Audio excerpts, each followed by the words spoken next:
Ça va risquer de pas te plaire, mais c'est pas moi qui choisis. On te parle de passer par l'amour de toi. L'amour de soi, c'est quoi? C'est essayer d'aller chercher en toi l'amour que tu aurais tendance à aller chercher chez les autres et dans les autres. Ce qui est rigolo, c'est que ce matin, j'ai eu la chanson d'Edith Piaf, Allez, venez, Milord. Et en fait, je suis allée voir ce que cette chanson pouvait signifier. C'est en fait un riche homme qui vient auprès d'une prostituée chercher l'amour qu'il n'arrive pas à trouver. Alors, je pense déjà en lui. Je ne dis pas que c'est ton cas. En tout cas, cette métaphore que je t'apporte, c'est aurais-tu peut-être tendance à aller chercher l'amour chez les autres alors qu'il devrait clairement être en toi avant toute chose. Est-ce que accepter des miettes d'amour, quand on prend cet exemple de cet homme riche qui va aller voir ce genre de femme et qu'il est prêt à payer pour avoir un peu d'amour, est-ce que quelque part, c'est pas un petit peu du deal? Comme si en fait, cette personne te donnait ce que tu avais tant besoin. On peut comparer ça à de l'addiction. Ben, c'est clairement ça. Tu es une addict ou un addict à l'amour. Tu as envie d'être aimé, mais parfois tu te fais mal aimer, pas de la bonne manière. Et tu préfères te contenter de peu, voire de rien, même voire de miettes, que être totalement épanoui en amour, que ce soit avec toi ou bien avec les autres. Ça laisse à réfléchir. En tout cas, on te dit d'avoir foi. Si tu as foi en toi, si tu arrives à trouver l'amour en toi, tu pourras par la suite trouver une certaine sérénité. Par contre, personne ne te dit que c'est facile. Hein. Personne ne te dit que c'est facile de trouver l'amour en soi. On te parle de volonté. As-tu la volonté de t'aimer? As-tu la volonté de commencer? Et par la suite de récolter ce que tu vas semer. On sait très bien, quand on vit la dépendance affective, et je le dis régulièrement, elle te fait prendre des décisions et des directions qui sont à l'encontre de ce que tu es, de tes convictions profondes, mais que quand tu te retrouves dans ce cas de figure, tu as l'impression de ne pas avoir d'autre solution que d'accepter des miettes d'attention, des miettes d'amour, des miettes de tendresse, alors que fondamentalement, tu mérites tellement plus que ça. Alors, ça parlera à tout le monde ou ça parlera pas. J'en ai clairement conscience. Mais si ça peut parler à une seule personne, c'est totalement là où je souhaite aller. En fait, tu as peur. Tu as peur de passer ses limites. Tu as peur de sortir de ta zone de confort. Il faut savoir qu'à l'origine, quand tu sors de ta zone de confort, tu as cette peur qui est grande comme ça. Et quand tu commences enfin à te mettre en action, ta peur, elle diminue. Elle devient presque aussi grande que la confiance que tu as dans le projet, en tout cas dans ce que tu souhaites. Et plus tu avances, plus ta peur diminue, plus ta volonté et ta confiance augmentent. Il faut savoir que c'est peut-être même dans tes plus grandes peurs que tu fais les meilleures choses. N'attends pas de ne plus avoir peur, n'attends pas que les choses soient calmes. Fais-le quand tu es dans cette impulsion qui te dit « Ok, là j'y vais, de toute façon, qu'est-ce que j'ai à perdre ?» Mais qu'est-ce que tu as à perdre en soi? Pas grand-chose.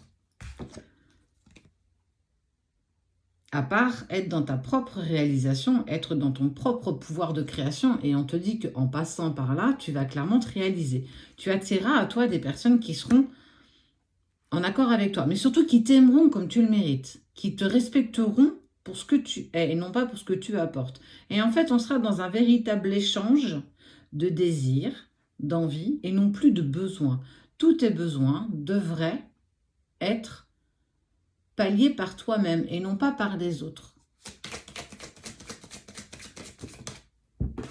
Et ça t'emmène plein de choses, ça t'emmène des répétitions de schémas, ça t'emmène des situations bloquantes, ça t'emmène un manque de confiance en toi, ça t'emmène tellement de choses qui peuvent paraître, alors vues comme ça d'extérieur, négatives, mais c'est en allant dans cette direction que tu te fourvoies et surtout tu vas plus sur ton chemin de créateur. Croissance, changement. En fait, c'est simple. Plus tu feras un pas vers toi, plus les autres feront aussi un pas vers toi. Plus tu t'accepteras tel que tu es, avec tes blessures, avec tes qualités et tes défauts, ta sensibilité, peut-être ton caractère un peu parfois soupolé, avec une certaine forme de jalousie, tout ce qui fait ce que tu es, mais ne te définit pas en tant que personne aujourd'hui et ne te définira pas non plus demain. Ce sont les choix que tu fais aujourd'hui qui auront un impact demain. Quel est le choix aujourd'hui que tu souhaites faire? Est-ce que c'est continuer d'avoir des miettes de tout le monde et te plier en 15 pour subvenir aux besoins des autres, pour espérer être toujours dans les petits papiers de l'autre, être considéré, la considération, le regard de l'autre? Ou est-ce que tu es prête ou prêt à passer ce cap et à te réaliser pour en récolter la croissance, le changement et ta réalisation? Est-ce que tu as la volonté de passer ce cap? Est-ce que tu te sens prête aujourd'hui à dépasser ça? Et on te parle de ta relation d'amour. Et on te dit que cette relation, elle sera aussi totalement changeante. Parce que plus tu auras de considération pour toi, plus l'autre aura aussi de la considération pour toi. Si tu veux que le regard de l'autre, ne serait-ce que la personne que tu aimes, change sur toi, change le regard que tu as sur toi. C'est pas plus bête que ça. Mais plus tu seras dans cette offrande et cette obéissance d'être toujours dans les petits papiers de l'autre, c'est là que toi tu te perds et c'est là que l'autre n'aura pas la considération que tu mérites. Si toi tu restes sur ce chemin et ta volonté de changer et d'être en amour de toi, les autres changeront forcément le regard qu'ils auront sur toi. Tu seras plus lumineuse, tu seras plus attirante, pas physiquement, sachant ça va au-delà du physique.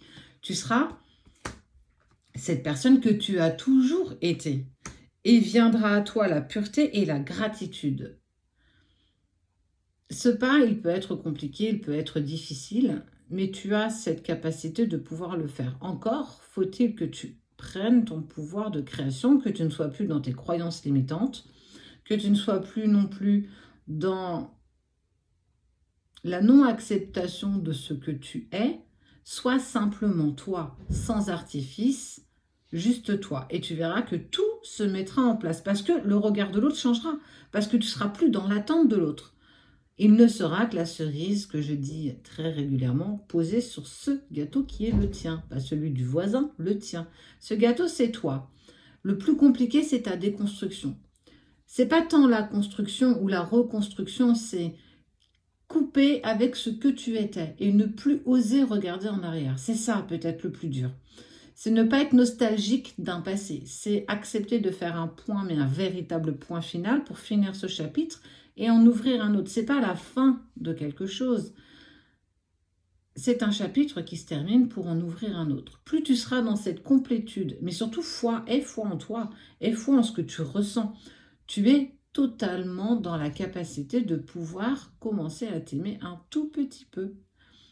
Il y a plein d'outils qui existent. Plein, pour pouvoir être une meilleure version de toi-même.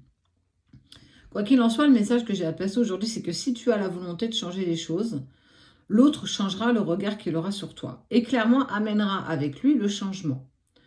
Tu as ce pouvoir. Encore faut-il que tu puisses l'utiliser consciemment, sans te fourvoyer, en étant dans la plus honnêteté possible avec toi-même.